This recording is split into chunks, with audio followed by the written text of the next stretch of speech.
Hello guys, welcome back. കുറേ ദിവസമായി നമ്മൾ ഒരു വീഡിയോ ചെയ്തിട്ട്. ശരിക്കും പറഞ്ഞാൽ ഇതൊരു ട്രാവൽ വ്ളോഗൊന്നുമല്ല. ഇന്ന് നമുക്കൊരു കോട്ടയം വരെ പോകേണ്ട ഒരു ആവശ്യമുണ്ടായിരുന്നു. അപ്പോൾ പോയപ്പോൾ ഞാൻ കണ്ട കുറച്ച് കാഴ്ചകളാണ് വീഡിയോയ്ക്കകത്തുള്ളത്. നമ്മുടെ വണ്ടിയുടെ പമ്പ് ഒന്ന് കംപ്ലൈൻ്റ് ആയിരുന്നു. ഇതിൻ്റെ അല്ല, ബൈക്കിൻ്റെ അല്ല, മറ്റേ ലോഡ് കൊണ്ടുവന്ന വണ്ടിയുടെ പമ്പ് കംപ്ലൈൻ്റ് ആയിരുന്നു. അപ്പോൾ അത് നമ്മൾ റെഡിയാക്കാൻ വേണ്ടി ഇവിടെ കോട്ടയത്താണ് കൊടുത്തിരുന്നത്. അപ്പോൾ അത് ഞാൻ എടുക്കാൻ വേണ്ടി പോവാണ്. അപ്പോൾ ഞാൻ ചങ്ങനാശ്ശേരി കഴിഞ്ഞപ്പോഴാണ് പുള്ളി പറയുന്നത് പുള്ളി അവിടെ ഇല്ല, മറ്റന്നാൾ വന്നാൽ മതിയെന്ന്. അങ്ങനെ എന്തായാലും ഞാൻ ഇറങ്ങി തിരിച്ചു. ഇനിയിപ്പോൾ കോട്ടയത്ത് നമ്മുടെ ഞങ്ങളുടെ ചിറ്റയുടെ വീട് കോട്ടയത്താണ്. അപ്പോൾ ഞാൻ അവിടെ സ്റ്റേ ചെയ്യാമെന്ന് വിചാരിച്ച് എന്തായാലും ഇറങ്ങി. രാവിലെ വീട്ടിൽ നിന്ന് ഇറങ്ങിയപ്പോൾ ആണെങ്കിൽ നല്ല മഴയായിരുന്നു. അപ്പോൾ ഞാൻ വിചാരിച്ചു നല്ല മഴയായിരിക്കും, മഴയത്ത് റൈഡ് ചെയ്യാൻ എനിക്ക് ഭയങ്കര ഇഷ്ടമാണ്. അപ്പോൾ മഴയിൽ നനഞ്ഞ് പോകാമെന്ന് വിചാരിച്ചു. പക്ഷേ തിരുവല്ലയൊക്കെ അങ്ങോട്ട് കഴിഞ്ഞ് കഴിഞ്ഞപ്പോഴത്തേക്കും മഴയുടെ ഒരു ലക്ഷണം പോലും ഇല്ല. മഴയില്ലെങ്കിൽ എന്താ, റോഡിൽ നല്ല തിരക്കുണ്ട്. ചങ്ങനാശ്ശേരി എത്തിയപ്പോൾ ഏകദേശം 3 മണിയൊക്കെ ആയി. ഞാനാണെങ്കിൽ ഒന്നും കഴിച്ചുമില്ല. എന്നാൽ നമുക്ക് നല്ല രീതിക്ക് വിശക്കുന്നുമുണ്ട്. എന്നാൽ ഫുഡ് അടിക്കാനായിട്ട് എവിടെയെങ്കിലും കയറാമെന്ന് വിചാരിച്ച് നമ്മുടെ ചങ്ങനാശ്ശേരി കഴിഞ്ഞുള്ള ടി&ടിയിലാണ് കയറിയത്. അവിടെ കയറിയ വിഷ്വൽസൊന്നും ഞാൻ എടുത്തിട്ടില്ല. ഞാൻ നല്ല വിശപ്പുണ്ടായിരുന്നു, അതിൽ മാത്രമായിരുന്നു ശ്രദ്ധ. അതുകൊണ്ട് അവിടെ നിന്നുള്ള വീഡിയോസൊന്നും എടുക്കാൻ പറ്റിയില്ല. അങ്ങനെ ഫുഡൊക്കെ കഴിച്ച് കഴിഞ്ഞിട്ട് അവിടെ നിന്ന് ഇറങ്ങി. ഞങ്ങൾ മറ്റേത് എപ്പോൾ കോട്ടയത്ത് പോയാലും ഇതിൻ്റെ ഫ്രണ്ടിൽ കൂടെ പോകുമ്പോൾ ഇവിടെ ഭയങ്കര ആളാണ്. നമുക്ക് വണ്ടി പാർക്ക് ചെയ്യാനുള്ള സ്ഥലം പോലും കാണത്തില്ല നൈറ്റ് സമയത്ത്. അപ്പം ഇത്തവണ എന്തായാലും അത് മാറിക്കിട്ടി. എനിക്ക് ഈ ഒരു ടൈമിൽ ഇവിടെ വലിയ തിരക്കില്ലായിരുന്നു, എന്നാലും അത്യാവശ്യം തിരക്കുണ്ടേ. പിന്നെ അത്യാവശ്യം നല്ല ഫുഡും ആയിരുന്നു. എനിക്കിവിടുത്തെ സലാഡ് നന്നായിട്ട് ഇഷ്ടപ്പെട്ടു. കുറച്ച് മാംഗോ ഇങ്ങനെ സ്ലൈസ് ചെയ്തേക്കുന്ന ഒരു സലാഡ് നല്ല ടേസ്റ്റ് ഉണ്ടായിരുന്നു. നാളെ തിരിച്ചു പോകുമ്പോൾ ഇവിടെ കോട്ടയത്ത് ഇഷ്ടംപോലെ ഷാപ്പ് റെസ്റ്റോറൻ്റ് ഉണ്ട്. അപ്പോൾ അവിടെ എവിടെയെങ്കിലും കയറി ഒന്ന് ഫുഡ് അടിക്കണം. കുറേ നാളായി പോയിട്ട്. മറ്റേത് മിക്കവാറും ഫാമിലിയായിട്ട് കോട്ടയത്ത് വരുമ്പോൾ ഏതെങ്കിലും ഷാപ്പ് റെസ്റ്റോറൻറ്റിൽ നിന്നാണ് ഫുഡ് കഴിക്കാറ്. ഇവിടുന്ന് ഒരു 10-15 കിലോമീറ്ററും കൂടെ ഉണ്ട് നമുക്ക് പോകേണ്ട സ്ഥലത്തേക്ക്. നമ്മൾ പോകാൻ പോകുന്നത് തിരുവാർപ്പ് എന്ന് പറയുന്ന സ്ഥലത്തേക്കാണ്. നമ്മുടെ കുമരകത്തിനടുത്തുള്ള ഒരു സ്ഥലമാണ് തിരുവാർപ്പ്. ഒരു പ്യുവർ ഗ്രാമം എന്ന് തന്നെ പറയാം. അങ്ങനൊരു പ്രദേശത്തേക്കാണ് പോകുന്നത്. അതാണ് ഞാൻ നിങ്ങളെ കാണിച്ചു തരാൻ പോകുന്നത്. കോട്ടയം ടൗണിൽ നിന്ന് ഏകദേശം ഒരു 12 കിലോമീറ്റർ സംതിങ്ങേ ഉള്ളെന്നാണ് എനിക്ക് തോന്നുന്നത്. നല്ല ഭംഗിയുള്ളൊരു പ്രദേശമാണ്. നമ്മുടെ കുട്ടനാടൊക്കെ ചെല്ലുന്ന പോലത്തെ ഒരു ഫീല് നമുക്കിവിടെ ചെല്ലാൻ കിട്ടും. മലരിക്കൽ എന്ന് പറയുന്നൊരു സ്ഥലം ഇപ്പോൾ ഭയങ്കര ട്രെൻഡിങ് ആണ്.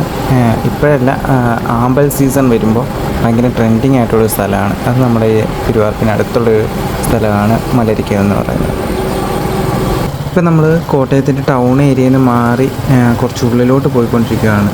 നമ്മൾ പോകുന്നത് 15 കടവ് എന്ന് പറയുന്ന സ്ഥലത്തേക്കാണ്. ഇവിടെ ഞങ്ങളുടെ റിലേറ്റീവിൻ്റെ വീടുണ്ട്. ഈ 15 കടവ് എന്ന് പറയുന്ന സ്ഥലമാണ് ഈ ഒരു പോയിന്റിൽ ലാസ്റ്റ് പോയിൻ്റാണ്. ഈ പോയിൻ്റാണ് 15 കടവ് എന്ന് പറയുന്നത്. ഇത് ലാസ്റ്റ് പോയിൻ്റാണ്.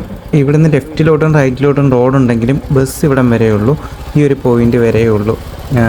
ഈ കാണുന്ന സൈഡിൽ കൂടെയുള്ള കനാലെന്ന് പറയുന്നത് ആലപ്പുഴ കോട്ടയം റൂട്ടാണ്. ഇതുവഴി ബോട്ട് സർവീസ് ഉണ്ട് നമുക്ക് ആലപ്പുഴയ്ക്ക് പോകാൻ. നമ്മൾ ഈ കനാലിൻ്റെ സൈഡിൽ കൂടെ ഇങ്ങനെ പോകുമ്പോൾ കുറച്ച് ഫ്രണ്ടിലോട്ട് ചെല്ലുമ്പോൾ അവിടെ ഒരു പാലമുണ്ട്. ആ പാലം എന്ന് വെച്ചാൽ, ആ പാലത്തിൻ്റെ ഒരു പ്രത്യേകത എന്ന് വെച്ചാൽ ബോട്ട് വരുമ്പോൾ ആ പാലം ലിഫ്റ്റ് ചെയ്തിട്ടാണ് ബോട്ട് കടന്നു പോകുന്നത്. അല്ലാത്ത സമയത്ത് നോർമൽ ആൾക്കാർക്ക് പാസ് ചെയ്യാൻ വേണ്ടി പാലം നോർമലി ആവുകയും പിന്നെ അതിന് ശേഷം അവിടെ ഒരാൾ ഓപ്പറേറ്റ് ചെയ്യുന്നതാണ്. അതായത് ഈ പാലം ഓപ്പറേറ്റ് ചെയ്യുന്നതാണ്. ബോട്ട് വരുമ്പോഴത്തേക്കും പാലം ലിഫ്റ്റ് ആവും. ഇവിടുന്ന് നമ്മൾ നേരെ പോകുന്നത് കോട്ടയം ടൗണിലേക്കാണ്. പക്ഷെ ഈ സ്ഥലം ഞാൻ പാസ് ചെയ്ത് പോയിട്ട് ഈ സ്ഥലം ഒന്ന് ഷൂട്ട് ചെയ്യാൻ വേണ്ടി ഞാൻ തിരിച്ച് വന്നതാണ്. നമുക്ക് ഇവിടുന്ന് കോട്ടയം ടൗൺ ടച്ച് ചെയ്യാണ്ട് തന്നെ നമുക്ക് പോകേണ്ട പോയിന്റിലേക്ക് പോകാൻ പറ്റും. അപ്പോൾ നമ്മൾ ഇവിടുന്ന് ഇനി കുറച്ച് ദൂരം കൂടെ മുമ്പോട്ട് പോയിട്ട് പിന്നെ തിരിഞ്ഞാണ് നമ്മൾ പോകുന്നത്. ഒരു 2-3 കിലോമീറ്റർ ഈ കനാലിന് പാരലായിട്ട് തന്നെ റോഡുണ്ട്. നമ്മളിപ്പോൾ തിരുവാർപ്പിലേക്കുള്ളൊരു ഷോർട്ട് കട്ട് റോഡ് കയറിയേ. ആ റോഡ് കയറി ഇങ്ങനെ കുറച്ച് വരുമ്പോൾ ഇതുവഴി പോകുമ്പോൾ ഒരു ഇരുമ്പ് പാലമുണ്ട്. അതുവഴി നേരത്തെയൊക്കെ വണ്ടി കയറ്റി നമുക്ക് കൊണ്ടുപോകാം. എനിക്ക് തോന്നുന്നു ഇപ്പോഴും പറ്റുമെന്ന് നോക്കട്ടെ. നമുക്ക് അവിടെ ചെന്നിട്ട് ആ ഒരു പാലം കയറി പോകാൻ വേണ്ടിയാണ് ഞാൻ ഈ റൂട്ട് കയറി വന്നത്. റൈറ്റ് സൈഡിലായിട്ടൊരു പള്ളിയുണ്ട്, ഇപ്പുറത്തൊരു ആറുണ്ട്, ഒരു നല്ലൊരു ഫ്രെയിമാണ്. ഈ വളം അങ്ങോട്ട് തിരിയുമ്പോൾ ലെഫ്റ്റ് സൈഡിലായിട്ട് ഒരു ഇരുമ്പ് പാലമുണ്ട്. ഉണ്ട്, പാലം കാണാം. അത് വേറെ കയറാൻ പറ്റത്തില്ലെന്നുള്ള ബോർഡൊന്നും വെച്ചിട്ടില്ല, പണ്ട് മുതലേ പോകുന്നതാണ്. എന്തായാലും നമുക്ക് കയറി ഇതുവഴി കയറി അങ്ങ് അപ്പുറത്ത് ഇറങ്ങാം. ഇത് നല്ലൊരു പെട്ടെന്ന് അപ്പുറത്ത് എല്ലാം ഒരു ഷോർട്ട് കട്ടാണ്, ഇല്ലെങ്കിൽ നമുക്ക് കറങ്ങിയൊരു 4-5 കിലോമീറ്ററും കൂടെ എക്സ്ട്രാ ഓടേണ്ടി വരും. ഈ പാലം ഇറങ്ങിയിട്ട് ലെഫ്റ്റ് സൈഡിലോട്ട് പോകുന്ന ലെഫ്റ്റ് കിടക്കുന്ന റോഡാണ് മലരിക്കൽ എന്ന് പറയുന്ന ടൂറിസ്റ്റ് സ്പോട്ടിലോട്ടുള്ള വഴി. ഇപ്പം എന്തായാലും സീസണല്ല, പോയാലും ഒന്നും കാണാൻ പറ്റത്തില്ല. വയലിൽ വെള്ളം കയറി കിടക്കുന്ന മാത്രമേ നമുക്ക് കാണാൻ പറ്റത്തുള്ളൂ. സീസൺ ടൈമിൽ വന്നാൽ നല്ല ഇഷ്ടം പോലെ ആമ്പൽ, ഇഷ്ടം പോലെ വയൽ ഇങ്ങനെ പിരിഞ്ഞ് നിൽക്കുന്നതാണ്, നല്ല ഭംഗിയാണ്.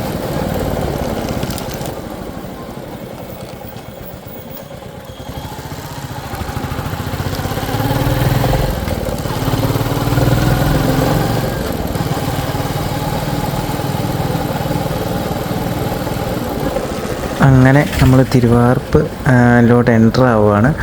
നമുക്ക് ആദ്യം തന്നെ ലെഫ്റ്റ് സൈഡിൽ ഒരു ശിവക്ഷേത്രം കാണാം. ഈ ഒരു സ്ഥലത്തിൻ്റെ പ്രത്യേകത എന്ന് വെച്ചാൽ അടുത്തടുത്തടുത്ത് തന്നെ നമുക്കിവിടെ ഒരു 4-5 ക്ഷേത്രങ്ങൾ കാണാൻ പറ്റും.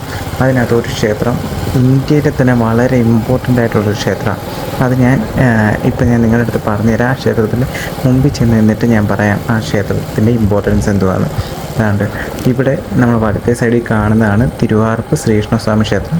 നമുക്കിതിൻ്റെ ഫ്രണ്ടിൽ ചെന്നിട്ട് ഞാൻ ഇതിൻ്റെ ഒരു സ്പെഷ്യാലിറ്റി ഞാൻ പറഞ്ഞുതരാം. ഈ തിരുവാർപ്പ് എന്ന് പറയുന്നത് ഒരു ലാസ്റ്റ് പോയിൻ്റാണ്. എന്ന് വെച്ചാൽ നമ്മളിപ്പോൾ ബസ്സിൽ കയറി വരുവാണെങ്കിൽ ഈ തിരുവാർപ്പ് ജംഗ്ഷൻ വരെ ഉള്ളൂ, അതിന് പിന്നെ അങ്ങോട്ടേക്ക് പിന്നെ വണ്ടിയില്ല. ഞാൻ ഇവിടുന്ന് തിരിച്ച് അമ്പലത്തിലോട്ട് കയറാൻ പറ്റുന്നൊരു വഴിയുണ്ടായിരുന്നു, അതുവഴി കയറാമെന്ന് വിചാരിച്ചു. പക്ഷേ അതുവഴി കയറുവാണെങ്കിൽ ബൈക്ക് ഫ്രണ്ടിലേക്ക് കൊണ്ടുപോകാൻ പറ്റത്തില്ല, അതുകൊണ്ട് നമുക്കൊന്ന് കറങ്ങി വരാം. അതാണ്ട് ഇപ്പം നമ്മൾ ഈ വരുന്ന ജംഗ്ഷനാണ് തിരുവാർപ്പ് എന്ന് പറയുന്നത്. കണ്ടോ, ബസ്സുകളൊക്കെ നിർത്തിയിട്ടേക്കുന്ന ഇത് ലാസ്റ്റ് പോയിൻ്റാണ്. ഇതിനപ്പുറത്തോട്ട് ബസ്സുകളൊന്നും പോകത്തില്ല. ഇതാണ് തിരുവാർപ്പ് എന്ന് പറയുന്ന സ്ഥലം. നമുക്കിവിടുന്ന് തിരുവാർപ്പ് അമ്പലത്തിൻ്റെ ഫ്രണ്ടിലേക്ക് പോകാം. ഈ അമ്പലത്തിൻ്റെ ഒരു സ്പെഷ്യാലിറ്റി എന്താണെന്ന് വെച്ചാൽ കേരളത്തിലെ ഏറ്റവും ആദ്യം നട തുറക്കുന്ന അമ്പലമാണ്. എന്ന് വെച്ചാൽ 2 മണിക്കാണ് ഇവിടെ അമ്പലത്തിൻ്റെ നട തുറക്കുന്നത്. പിന്നെ ഒരു പ്രത്യേകത എന്താണെന്ന് വെച്ചാൽ ഗുരുവായൂർ അമ്പലം കഴിഞ്ഞാൽ ആനയോട്ടം നടക്കുന്ന ഏക ശ്രീകൃഷ്ണസ്വാമി ക്ഷേത്രമാണ് തിരുവാർപ്പ് ശ്രീകൃഷ്ണസ്വാമി ക്ഷേത്രം. പിന്നെ ആണെങ്കിൽ ഗ്രഹണ സമയത്ത് ബാക്കിയുള്ള അമ്പലങ്ങളിലൊക്കെ നട അടച്ചിടുകയും, എന്നാൽ തിരുവാർപ്പ് അമ്പലത്തിൽ ഗ്രഹണ സമയത്ത് സാധാ പോലെ പൂജകൾ നടക്കാറൊക്കെ ഉണ്ട്. അങ്ങനെ എന്തൊക്കെയോ കാര്യങ്ങളുണ്ട്, എനിക്കിതിനെ പറ്റിയൊന്നും ആധികാരികമായിട്ട് അറിയത്തില്ല, ഇതെല്ലാം കേട്ടുള്ള അറിവുകളാണ്. ഇതാണ് തിരുവാർപ്പ് അമ്പലം എന്ന് പറയുന്നത്. ഇനിയിപ്പോൾ ഞാൻ അവിടെ കുറേ നേരം നിന്നില്ല, എന്ന് വെച്ചാൽ ഇരുട്ടി തുടങ്ങുന്നു. ഇനി നമ്മൾ അങ്ങോട്ട് കുറച്ചുകൂടെ വിഷ്വൽസ് എടുക്കാനുണ്ട്, അല്ലേ പിന്നെ നമുക്കത് കിട്ടത്തില്ല.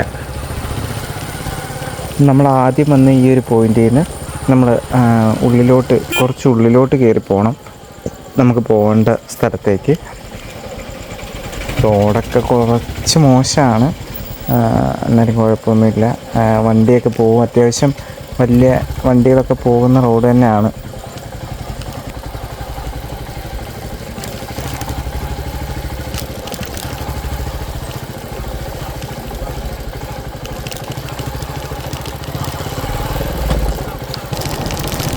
ഈ ഒരു സൺസെറ്റ് വ്യൂ ഇത് ഒരു വല്ലാത്തൊരു ഫ്രെയിമായിരുന്നു. ഇത് നമ്മൾ പ്രതീക്ഷിച്ച് വന്നതൊന്നുമല്ല, നമുക്ക് സത്യം പറഞ്ഞാൽ ഇത് അൺഎക്സ്പെക്റ്റഡായിട്ട് കിട്ടിയതാണ്.